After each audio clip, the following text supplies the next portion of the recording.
سلام عليكم. تعالوا بصوا الست دي بتعمل ايه في تنظيف البيت عندها.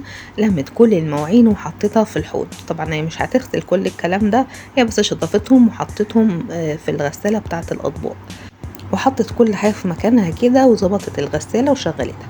جت بقى عند الحوض، طبعا شالت كل الزبالة اللي فيه وبتغسله. بصوا الحوض ده طبعا مجنني يا جماعة، يعني انا بحب اللون ده قوي وشكل الحوض، يعني شفته عند كذا حد تحفة. وكانت جايبه بقى بيتزا، قطعتها وحطيتها في علب مخصوص للبيتزا. بصوا بقى الجمال والحلاوه، كل سلايز حطيته في طبق لوحده.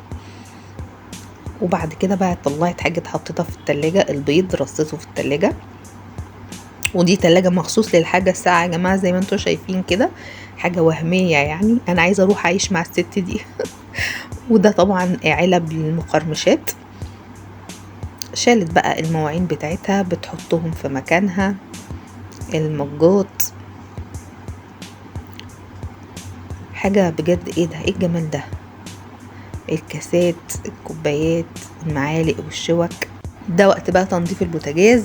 شفطت كل الحاجات الموجودة عليه، وبعد كده بقى حطت الصابون ولا مش عارفة ايه اللي هي حطته ده ومسحته.